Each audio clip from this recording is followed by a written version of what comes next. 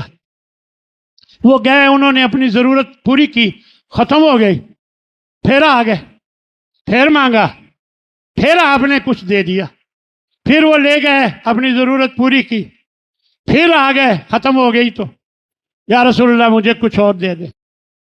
تو تیسری مرتبہ آپ صلی اللہ علیہ وسلم نے جو دینا تھا دیا، لیکن ساتھ ہی یہ بھی فرمایا یا حکیم، یہ ان کا نام تھا، اے حکیم ان ھذا المال خضرۃ حلوۃ، یہ جو مال ہے نا یہ بڑا اچھا لگتا ہے، بڑا خوبصورت، یہ بڑا آپ کو میٹھا لگتا ہے، اچھا لگتا ہے۔ فرمایا فمن اخذہ بسخاوۃ نفسہ، جو لالچ کے بغیر اسے لیتا ہے، جو لالچ کے بغیر اسے لیتا ہے، بورک لہ فی، اللہ اس میں برکت نازل کر دیتا۔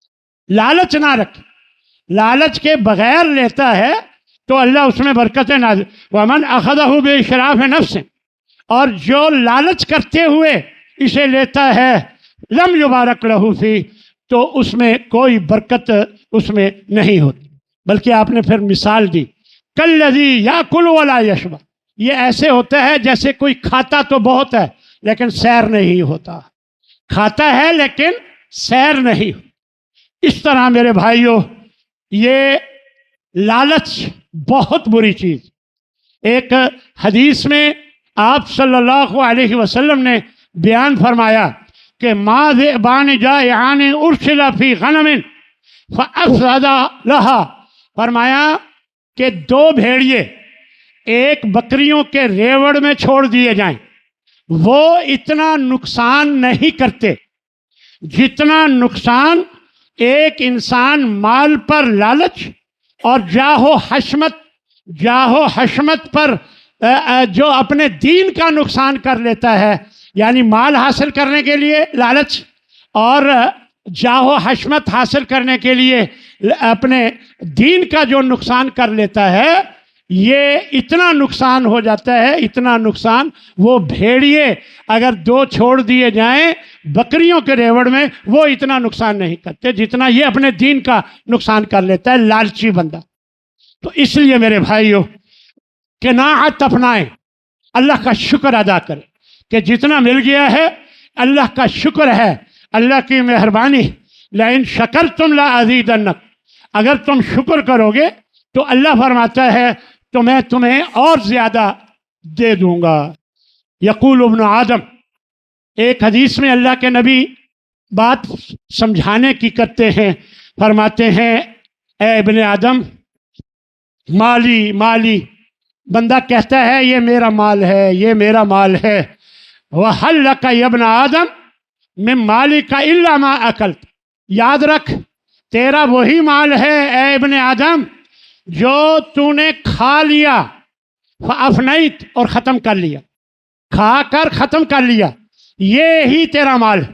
اور یا لبستہ فَأَبْلَيْتَ، تو نے پہن لیا اور اسے بسیدہ کر لیا۔ او تیسرے نمبر پر فرمایا او تصدقت فأمضیت، یا پھر تو نے جو صدقہ کر دیا اور آگے ذخیرہ کر لیا آخرت کے لیے، تو یہ تیرا مال ہے، باقی سب ورثہ کا ہے، تیرا کوئی نہیں ہے۔ جو کھا لیا پہن لیا وہی تیرا ہے، یا پھر جو صدقہ کر کے آخرت کا ذخیرہ کر لیا وہی تیرا ہے، اور بس۔ تو یہ بات اللہ کے نبی نے عین واضح طور پر سمجھائی ہے۔ اور یہ جو بہتات اور آ جائے اور آ جائے اور آ جائے، لالچ کرتا ہے بندہ اور زیادہ چاہتا ہے، تو یہ تکاثر اگر دین سے غافل کر دے تو یہ تکاثر بہت خطرناک ہے، اس سے اجتناب کرنا چاہیے۔ یعنی اگر بہت کی لالچ دین سے غافل کر رہی ہے، اگر بہت آپ حاصل کرنے کے لیے دین پر عمل کرنے والے ہیں، پورا دین پر عمل کرتے ہیں، تو اللہ برکتیں نازل فرمائے، کوئی بات نہیں۔ لیکن اگر یہ دین سے غافل کر رہا ہے، تکاثر زیادہ حاصل کرنا، تو یہ اس سے اجتناب ضروری ہے۔ تکاثر کی چاہت اس وقت ہوتی ہے جب بندہ اپنے سے زیادہ امیر کو دیکھتا ہے، جب اپنے سے زیادہ امیر کو دیکھتا ہے تو اس کے دل میں خیال آتا ہے میرے پاس تو کچھ بھی نہیں، حالانکہ اتنا کچھ ہوتا ہے۔ تو اس کا بھی حل نبی صلی اللہ علیہ وسلم نے فرما دیا، فرمایا انظروا الی من هو اسفل منکم ولا تنظروا الی من هو فوقکم، ہمیشہ اس کی طرف دیکھو جو تم سے مرتبے اور مقام میں اور پیسوں میں کم ہے، اس کی طرف دیکھو۔ دیکھیں اگر آپ کی تنخواہ ہے 40,000 اور ایک اور بندہ ہے اس کی تنخواہ ہے 30,000 25,000، جب آپ کو پتہ چلے گا اس کی 25,000 ہے تو آپ کہیں گے الحمدللہ میری تو 40,000۔ اور اگر آپ دیکھیں گے جس کی 60,000 ہے اور آپ کی 40,000 ہے تو آپ کہیں گے میرے ساتھ زیادتی ہوتی ہے، وہ مجھ سے پڑھا لکھا بھی کم ہے، محنت بھی کم کرتا ہے، میں زیادہ، میرے ساتھ زیادتی ہوتی، تو آپ ناشکری کریں گے۔ اس لیے اللہ کے نبی نے فرمایا صلی اللہ علیہ وسلم نے کہ انظروا الی من هو اسفل منکم، جو تم میں کم ہے آمدن میں اس کی طرف دیکھو، ولا تنظروا الی من هو فوقکم، اور اس کی طرف مت دیکھو جو تم سے آمدن میں زیادہ ہے۔ فإنه أجدر أن لا تزدروا نعمت اللہ، اگر ایسا کرو گے تو یہ زیادہ قریب ہے اس بات کے کہ تم اللہ کی نعمتوں کی ناشکری نہیں کرو گے، ان کو کمتر نہیں سمجھو گے، ان کی قدر کرو گے، کہو گے الحمدللہ مجھے اللہ نے اتنا کچھ دیا ہوا ہے، اور اگر زیادہ کو دیکھو گے تو ناشکری کرو گے۔ اس لیے فرمایا کہ ہمیشہ اپنے سے کم والے کو دیکھو، یعنی اور نعمتیں اللہ تبارک و تعالی یعنی پوری دنیا میں سب کو دیتا ہے، لیکن اللہ تبارک و تعالی اس سے راضی ہوتا ہے جو اس پر شکر ادا کرتا ہے، اور اگر وہ شکر ادا کرتا ہے تو اللہ تعالیٰ اس کو اور مزید دیتا ہے۔ ایک حدیث میں آپ صلی اللہ علیہ وسلم فرماتے ہیں کہ 3 نعمتیں ایسی ہیں اگر اس کے پاس موجود ہوں تو پوری دنیا اللہ نے اس کے لیے جمع کر دی۔ اگر 3 نعمتیں آپ ذرا دیکھیں، میں آپ دیکھیں ذرا، اگر یہ 3 نعمتیں ہمارے پاس موجود ہوں، اللہ کے نبی فرما گئے صلی اللہ علیہ وسلم، تو اللہ نے اس کے لیے پوری دنیا جمع کر دی۔ سب سے پہلی بات، من اصبح منکم معافا فی جسدہ، جو صبح کرے اس کے جسم میں نہ کوئی درد ہو، نہ کوئی تکلیف ہو، نہ کوئی زخم ہو، نہ کوئی کسی قسم کی کوئی مسئلہ نہ ہو اس کے جسم میں، 1 نمبر۔ وآمنا من فی سربہ، اپنے آپ میں وہ امن میں ہو، کوئی ڈر نہ ہو، کسی قسم کا کوئی ڈر نہ ہو کہ مجھ سے یہ پوچھا جانا ہے، مجھ سے یہ ہونا ہے، کسی قسم کا کوئی ڈر نہ ہو، اپنے آپ میں امن میں ہو۔ اور تیسرے نمبر پر وَعِندَهُ قُوتُ يَوْمِهِ، اس کے پاس 1 دن کی خوراک موجود ہے، 1 دن کی۔ ہم تو پورے مہینے کی جمع کر کے بھی اللہ پر توکل نہیں کرتے، یہاں یہ کہا جا رہا ہے 1 دن کی خوراک اس کے پاس موجود ہو، فَكَأَنَّمَا حِيزَتْ لَهُ الدُّنْيَا، یہ ایسے ہے جیسے دنیا ساری اس کے لیے اکٹھی کر دی گئی۔ اس لیے میرے بھائیو، اللہ کا شکر ادا کرے، اللہ نے جتنا کچھ دیا ہوا ہے اس پر شکر ادا کرے۔ ہاں زیادہ کی آپ فکر کریں، لیکن یہ زیادہ اگر آپ کو دین سے دور کرتا ہے، زیادہ حاصل کرنا، تو پھر آپ اللہ سے ڈریں اور اللہ کو راضی کرنے کی کوشش کریں۔ اللہ مجھے بھی اور آپ سب کو اس کی توفیق عطا فرمائے۔ وآخر دعوانا ان الحمد للہ رب العالمین۔